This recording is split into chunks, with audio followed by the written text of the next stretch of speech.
So tell us about the backstory of how die Kaapse that can sew came about. Okay, I worked for a company with Specker Aluminium for 15 years. We were quite close, and I was very comfortable there. And eventually, I was headhunted by another company to obviously promote their business on their side. I went through a strenuous interview, psychometric test, and whatever. And after that, I was accepted, but the conditions wasn't what I expected it to be. So I was very unhappy. I just couldn't handle working there. So it was very frustrating. And that's when I decided, I couldn't handle it anymore. And I got this idea of making something, my own product, and start selling it. And I came up with this idea of aprons. So that's basically where it started. What happened then? You came up with the idea. What was the next step for you? At work, I'd take myself away from the company during my lunch hour, and I'd go to different material shops and start looking for materials that would work, something that you could wipe off. And I'd take these little samples home and I'd start working with them, start sketching little aprons with logos on, like, Bokke, soccer logos and things like that. And eventually I started telling people about this. One of the ladies that really made me want to do it was an old friend of ours, my mom's friend, old lady that could sew. Devel, and I took her home one day, and while we were driving home, I said to her, Devel, what do you think of this idea of me starting with aprons with sports logos on? And she said to me, wow, that's a excellent idea. And I said, look, the thing is, you can wipe these aprons off, and so this is the whole concept behind it. She said, why don't you do it? So that, I think that when somebody says to you, go for it, that's something that kind of motivates you, and you think, now, okay, I can do this. So I said to her, look, I can't sew. Will you be able to sew for me if I started? And she said, sure. So that's basically how it started. I love the fact that you didn't even have the ability to do it, exactly, but you were starting it and going with a leap of faith anyway. Exactly. So what happened was, then my opposite neighbor, Daphne, I told her about it, and she said, wow, Hilton, where did you get these ideas from? So I started buying materials. So I started off with embroidery firstly. I'd start buying these materials, and I'd cut out the template for the aprons, and buy the edging and take it to my opposite neighbor, Daphne, and Auntie Val, and they would start stitching for me.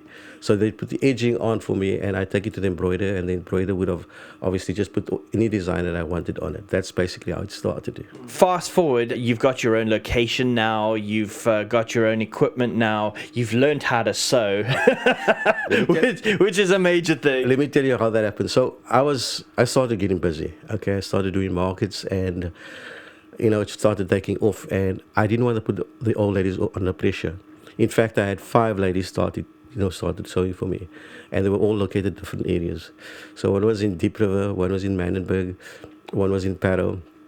There was another lady also in Parow. So I had these ladies all doing my sewing for me. But what I enjoyed about it was the fact that I'd get there, and their knowledge, besides the sewing knowledge, was, I loved it. Just sitting and listening to them, to listen to their stories. So they'd make me tea, and we'd sit and chat for hours, and I loved them. So my aim was to create work for unemployed women and pensioners. Okay, that was the initial part of it. But I started getting busier and busier, and I didn't want to put them under pressure. So I called over Daphne, my opposite neighbor, and I said to Daphne, you know what?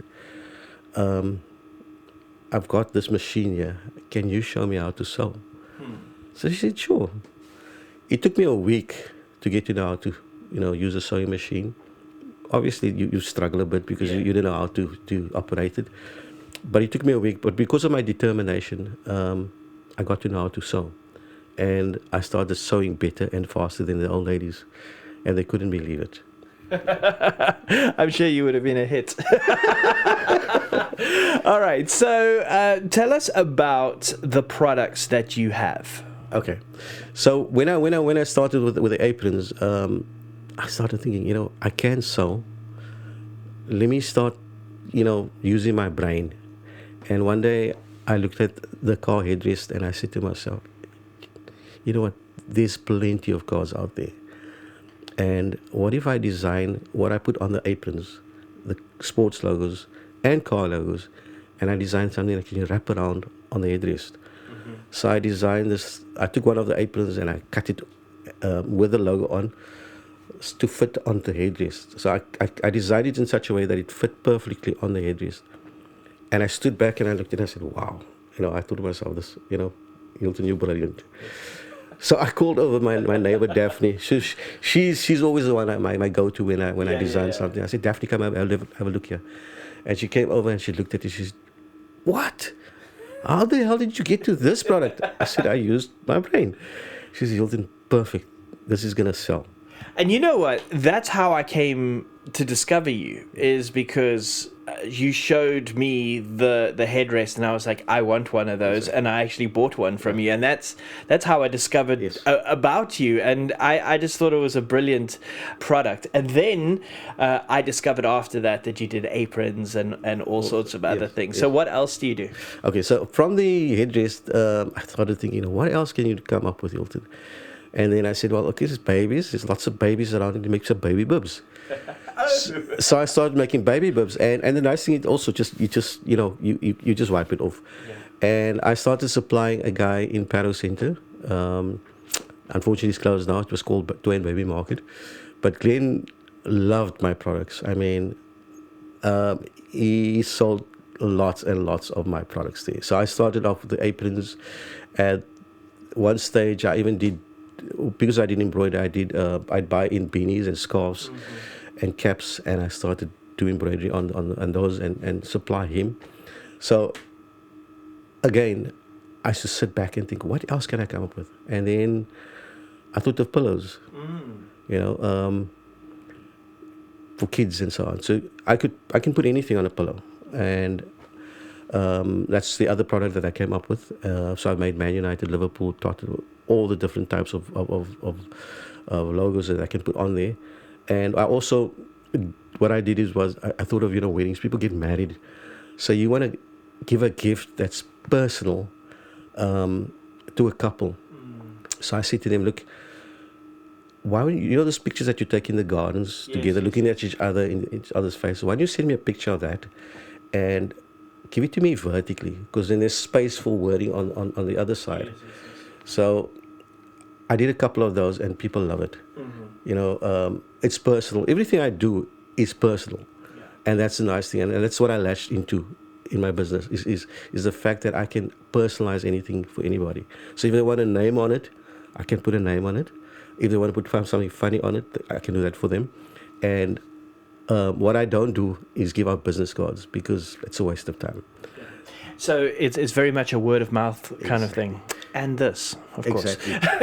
So what I do is I've got a poster, that particular poster on that side there, that, I tell people to take a snap of it. So they've got it on their WhatsApp. Okay. And once you've got someone on your WhatsApp, you got them hooked, because anything that you post or whatever, because they're on your contacts, they can see. The business has grown in such a way that when I do markets and things like that, you never know who's going to come across your product and who you're going to meet up with. So I treat everybody with respect and the same. I don't care whether you're rich or poor, or I treat you the same. And because of that, I've made so many friends, people with big businesses. In fact, I just finished a order for Blockman. They supply quite a few people with meat and that.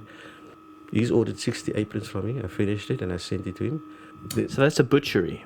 So obviously this is the type of thing that would work very, very well at a butchery, because of the fact that it's so easy to clean. Yeah, and not just butcheries. In fact, I've hairdressers, salons. I did for Canal Walk. I did their partner's hairdresser many years ago. I did aprons for them. The thing that what the nice thing about the aprons is that you can give it out as corporate gifts as well. So your company branding can go on there. And because everybody buys, your name is out there, your company name is out there, and that's the nice thing about it. So take us through the product. If we can maybe take one of these down here quickly. I don't know why I grabbed the Tottenham Hotspur one, but anyway, there's a Man United one. I should have grabbed that actually. But let's go with this. So just can we just look at the material? This is, if you open it up, this is the apron. You can actually see it being modeled here by No Face. But this is what it looks like, and this material, it does actually look very, very much like you can wipe anything off of this. Nothing's going to stick to it. Yeah. Look, the whole concept behind it, easy wipe clean aprons. So I can add anything on it. I can add pockets on it as well. The logos itself is sublimation, so it won't fade or anything. It's, if you look at the press machine on that side there, Which is this one here behind me. So what happens? That heats up to 200 degrees Celsius, okay, and the image gets imprinted into the material, so it can't fade. I mean, it can stand in the sun. It's not gonna, the color won't go away, anything like that. So that's the nice thing about this product. Everything about it is it's gonna last a long time.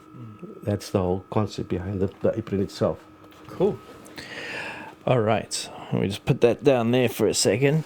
Okay, so going forward, what is your vision for the company, and where would you like to be? I hate asking this question, but where would you like to be in 5 years? Okay, one of the big things that I've noticed is that in December, you have a lot of tourists coming down.